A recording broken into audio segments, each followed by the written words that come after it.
Welcome to the Blessed Podcast. I'm your host, Dr. Raquel Tolson, and this podcast is here to help you experience being blessed that transcends a mere hashtag. Now, you guys know I'm a firm believer that being blessed is a mindset, and we have to make a daily decision to be blessed. We are broadcasting on WYTV7 Community Broadcasters Network, a nonprofit charitable radio broadcast with the mission to empower, encourage, and educate.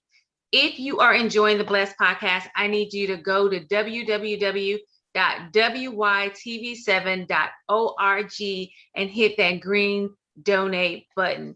Every little bit helps to further the mission. We are in the month of April. We are ending the month of April, and we have been showering you with all kind of knowledge.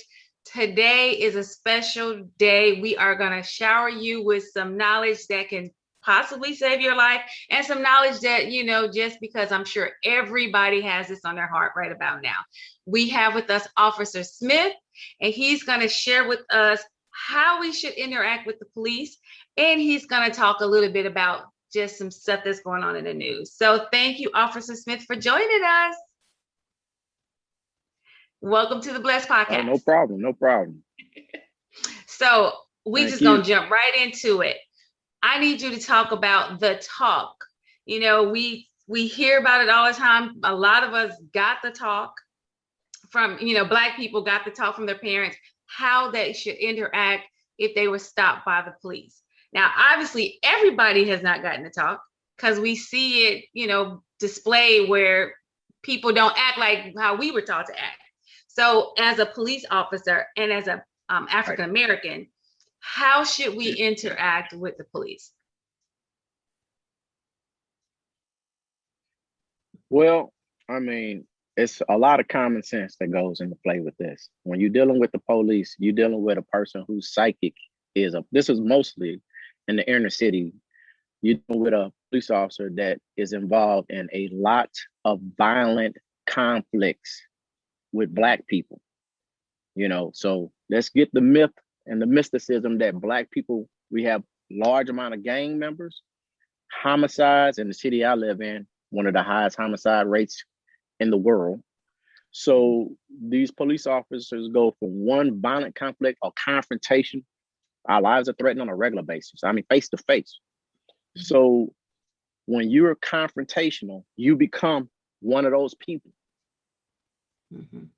And when you become one of those people, and you decide you're going to resist arrest, anything can happen when you decide to fight the police. The police are on people, and a person that decides to fight a person that they see has a weapon on them, it can result in a bad situation, because in that police officer's mind, he might think that you're going to take his gun, you're going to try to kill him. So anytime you have a confrontation with the police, calm, cool demeanor, keep your hands visible. If it's on the steering wheel, no jerky motions, because jerky motions are in the police mind. Oh, he going for a gun. See what I'm saying? Mm-hmm. We want to survive our job. We don't want to do this job. I don't get paid enough to die. Mm-hmm. You see what I'm saying? Yeah. The city don't pay me enough to take a bullet because I didn't think quick enough. And people will kill the police because people don't want to go to jail.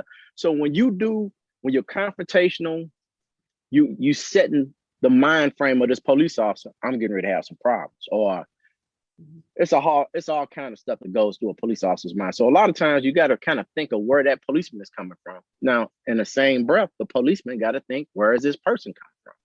Now, I notice a big difference between white cops and Black cops. So they are a lot of times working on a program of racial white supremacy ideology. Mm-hmm.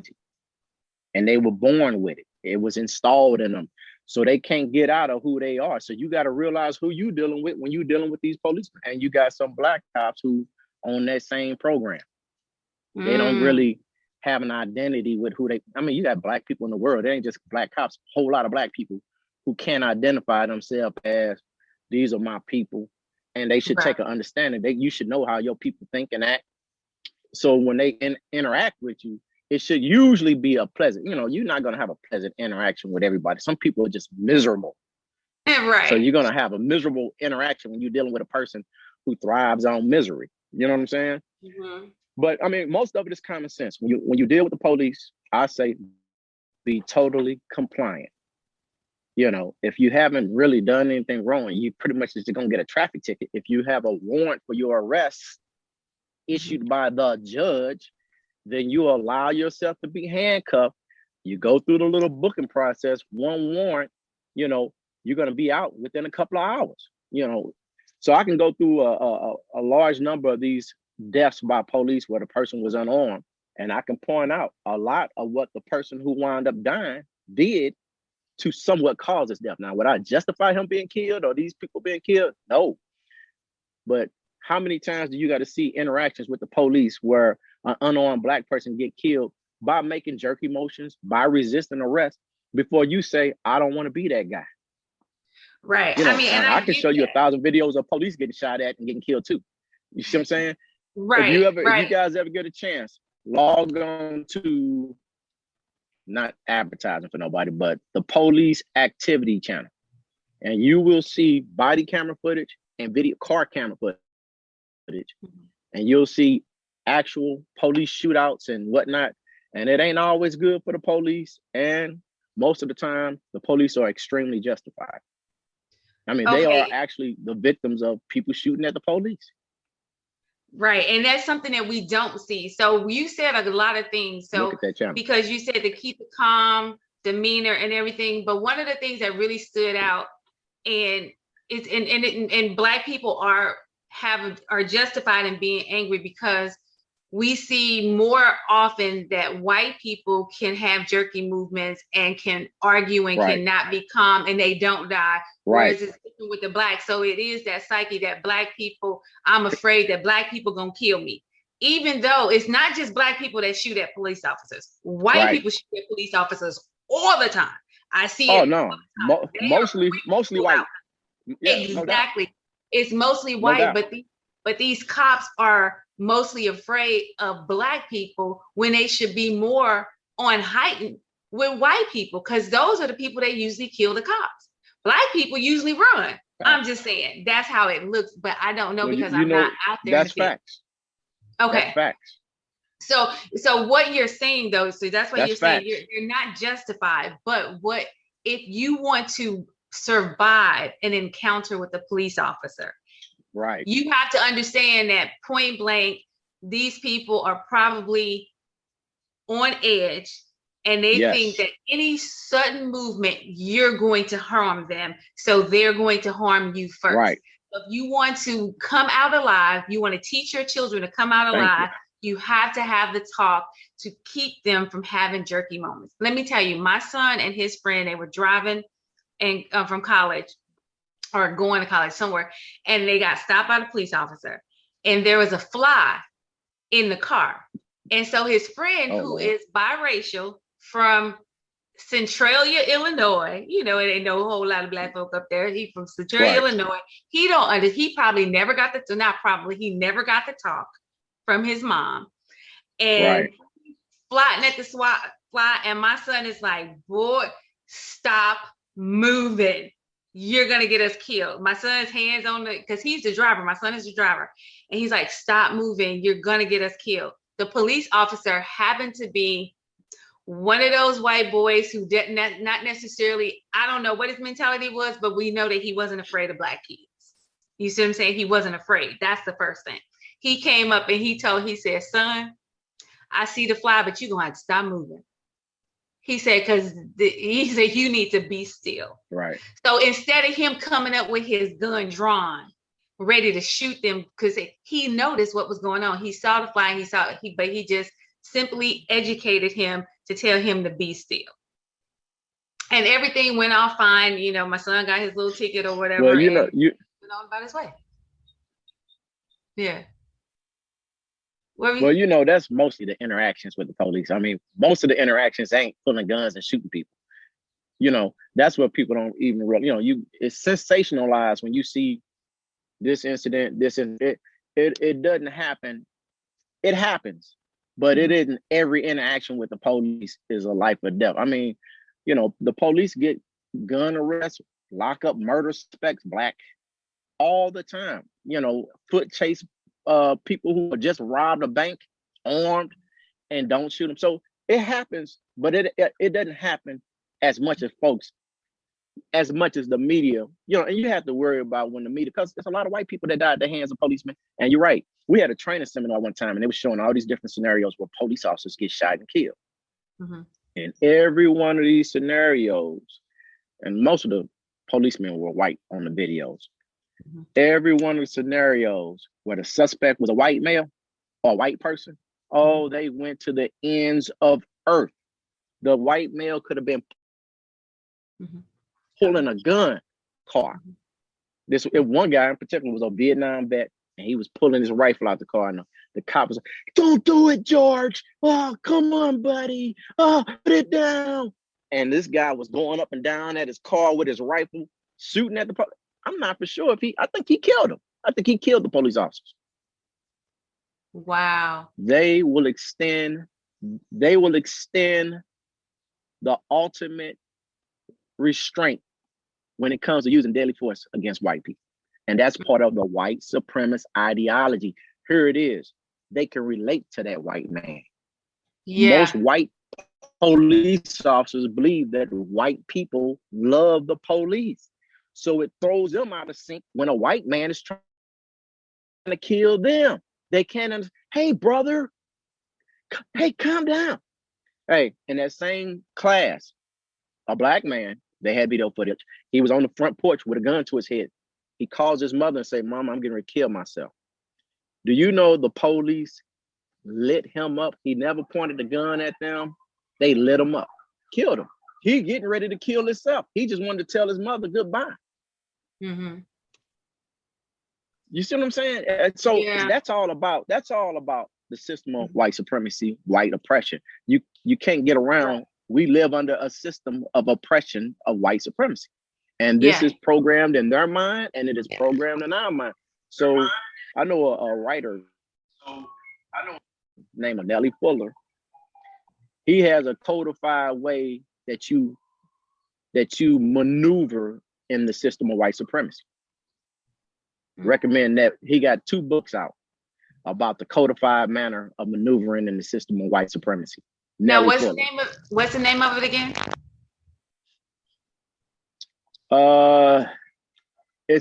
I'm not 100% on the correct name of his books, but he has 2 books. One of them is more of a definition. He got definitions of words that he used.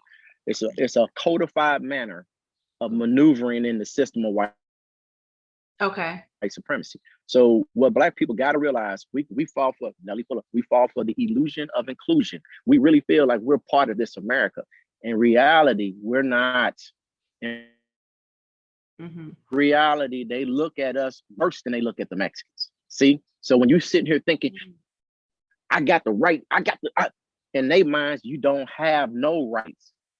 The U.S. Constitution, the Second Amendment, gives us the right to bear arms. I was talking to a lieutenant of mine, and he just went on and on when one of these protests we had going on in my city about a police killing, which was a murder. A murder that the cop didn't get convicted on. We just had I don't want to say what happened, but because you'll know where I work at. But it was a Black officer in the city that I'm around. A Black officer got assaulted while working undercover. He looks just like me. Everybody think it was me. He looks just like me. He was working undercover in the protest, videotaping people that were maybe damaging stores and looting and stuff like that. White police officers with their protester on beat the mess out of him. All white. It's always that's the case. Always. But every now and then you'll get some bootlicking one of us who's affected by the white supremacy. You know, he usually been in the military. He's been programmed. You know, the military does that part of programming. We all one. Eventually they don't see the color thing, and then they think they part of that. So, you know, here's another thing Black people need to do. We need to stop putting our kids in fear of police. If you want better production from your police department, start flooding the police department with your kids. You want Black people to patrol your streets? We need to flood the police departments with people that can understand you a little bit better. Not saying that you're not going to have violent encounters with Black policemen, because we go through the same thing white policemen go through. And We do in neighborhoods with violent felons. Right. It's people out here who live to do nothing but violence. And, you know, Black people need to realize it's a lot of us, you know, especially in the hood, in the hood. Now, where we grew up, me and this young lady, it wasn't a hood. It was a hood of Black love. Black people, where we grew up, we love each other. Love them. Yes. Love them. We brothers and sisters in a roundabout way, but that's how we grew up. And these hoods, they're adversaries. Gang banging has become the new sport. You know, we used to play football in the street, court ball. Now it's drive-bys, running up, shooting and killing people. You know, the homicide rate in my city is up 40% over what it was at this time last year. And we the highest homicide rate in the country. We had it for the last, since I've been a cop. We've been in the top 5 every year. It's ridiculous. Crazy. It is. You know, so it's kind of hard to dance around some of the Black people's behavior. It's hard to dance around it. You know what I'm saying? It's hard to dance around our own behaviors and expect other people to look at us in another way. No, when you pull up on a young Black male, I'm sure in the minds of many, you know, some of them will try to play it as cool as they can, but you gotta realize in the back of their mind, we just had 4 shootings go out within the last hour, and this guy kind of matches the description. This car he drives, you just never know what the police pulling. You never know what the real reason. You know what I'm saying? Right. And a lot of criminals, they don't obey any traffic laws. So when they get pulled over, they know in their mind what they just did. Mm-hmm. And in the police mind, we don't necessarily know, but a lot of times people think we know what they just did. And the reactions are, they think we know everything. We don't. They think we know they got 12 kilos of cocaine in that car. We don't. Most of the time. Wait a minute. So let me stop you for a second. It's a very complex. Yeah. Right. So you said you something. You got to talk around here, Raquel. Hi. You talk a lot. You so funny. Wait, but you said something about, and it made it community policing. That is important. So if you're saying that we need to get more Black people, more minorities in the police department. So instead of defunding the police, you want more community policing. Take it over. Take it over.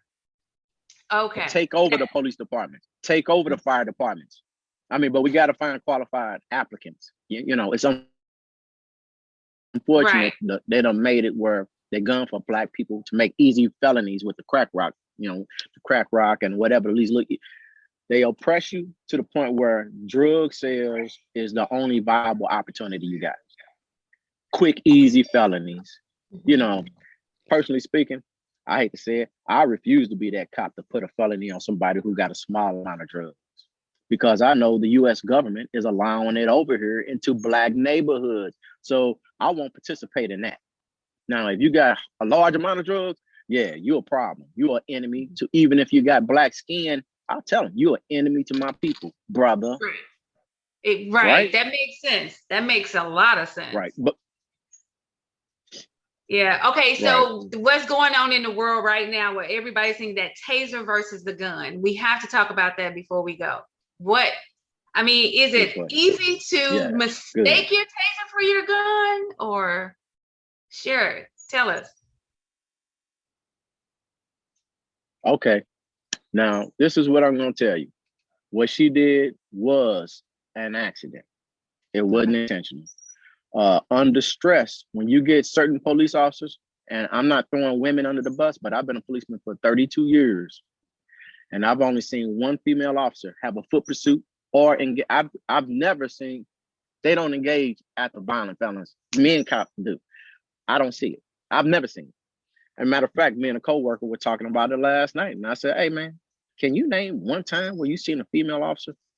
Think about it. They're gonna foot chase a male with a gun who's stronger than her, has better fighting ability than her. They don't choose to do it. It doesn't happen. So this lady got herself in a situation where she probably hasn't had a fight in years or been in a violent confrontation or resisting of arrest.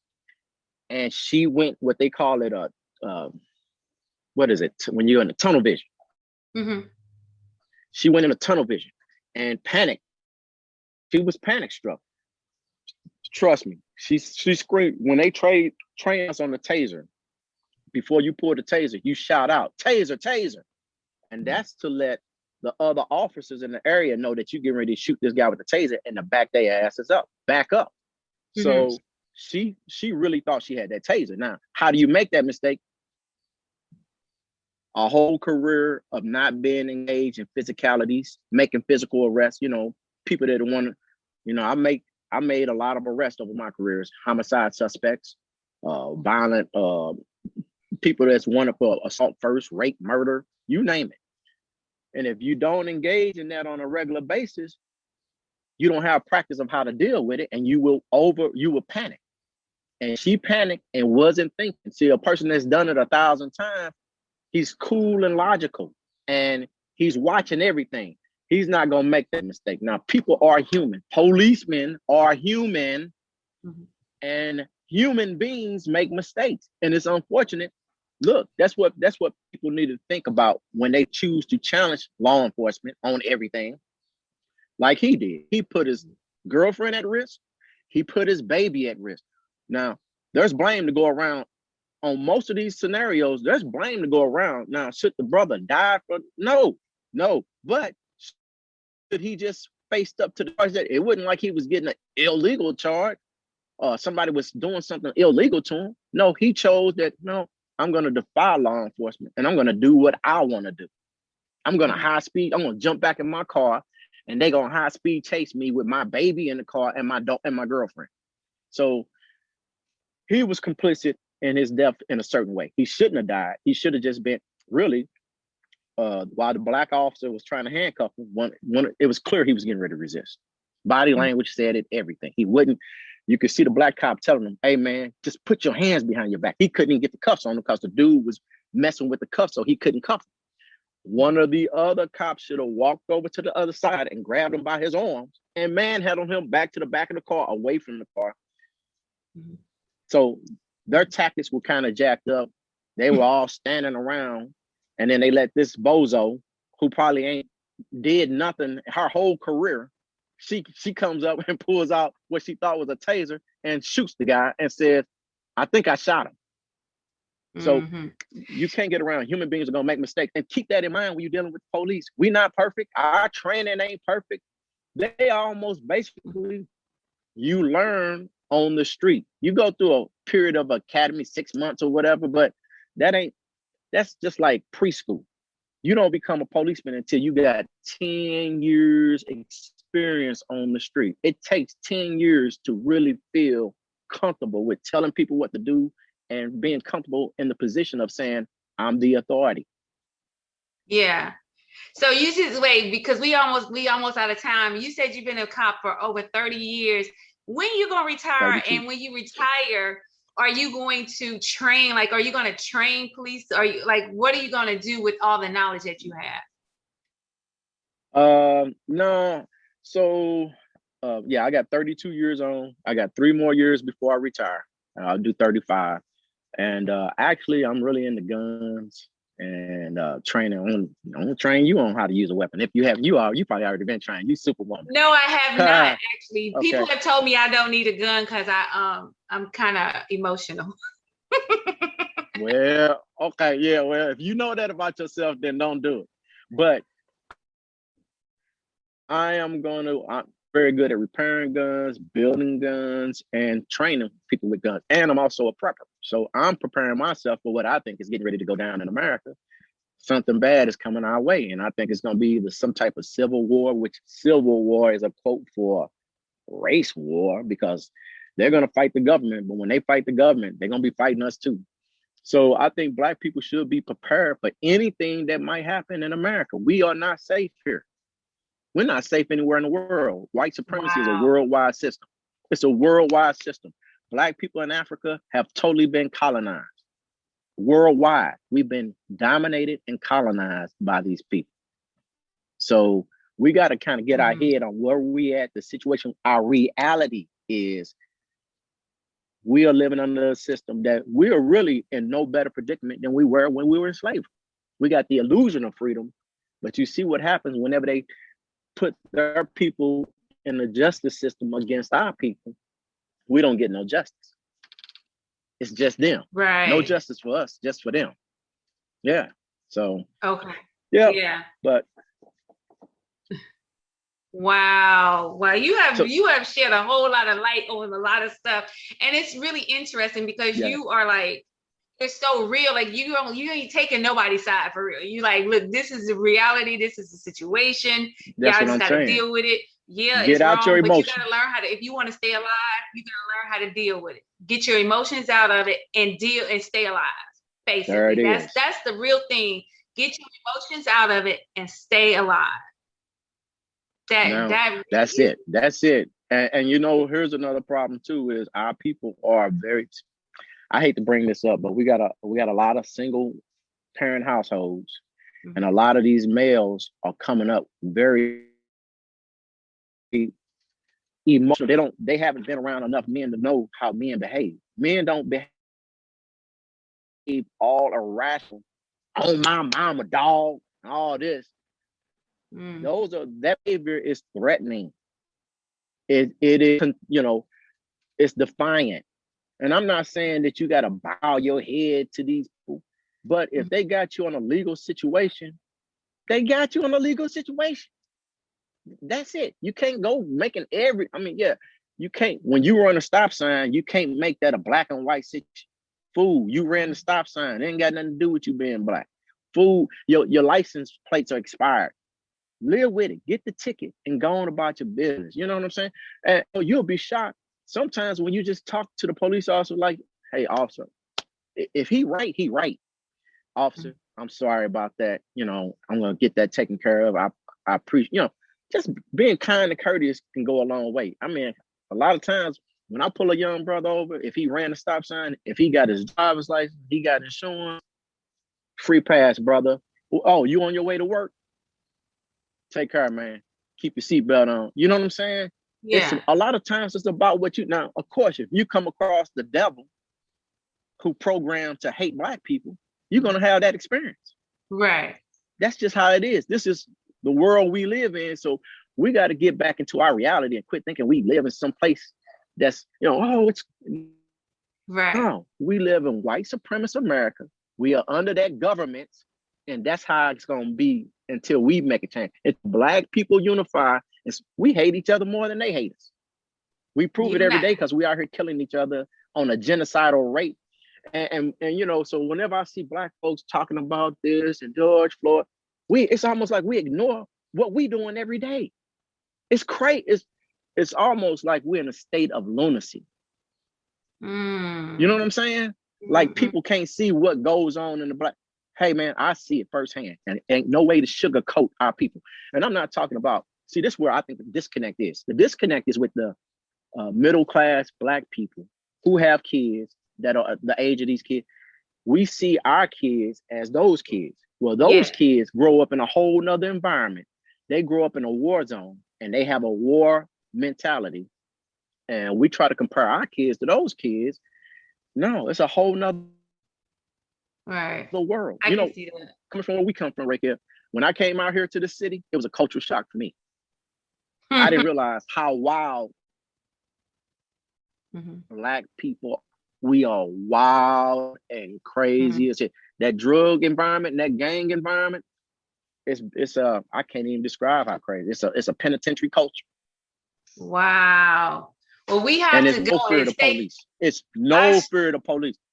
Wow. I sure appreciate you being here. One of the things that you said, and I really, before we go, I need everybody to understand that if you're going to be arrested, be arrested. One of the problems is people don't have access to attorneys. That's why I also promote Legal Shield, because you have a phone number to contact an attorney, and then that attorney can help you navigate some stuff. Like seriously, it's $25 a month. That's it. If you have children out there, they need to have Legal Shield so they can. There you go. Because they can relax and be calm. And like, if they're going to get arrested, it's okay because I have a lawyer. That's one of the issues. People don't want to be in jail for a long time because they don't have an attorney or they have to wait. Legal Shield will help you to be more calm. My son he got it. He know he can on speed dial. He say, call attorney. and is calling his attorney when he gets stopped at all, is going to keep him calm. Cool. That is one of the main reasons people get so, like you said, they don't want to go to jail. And it's not that even if they didn't do anything wrong, they are scared they're going to be stuck in jail. Right. And that nobody wants to do that. So you having access to affordable attorneys is going to keep you a lot calmer. And if you happen to run up against the devil who hate Black folk, staying calm could still save your life. Period. Point blank. We're not saying that y'all shouldn't be out there protesting. All I'm saying is, before you go out there and protest, teach your children, teach yourself how to interact with the police, where you will see another day. Thank you, Stacey. And guys, until next week, be blessed. All right.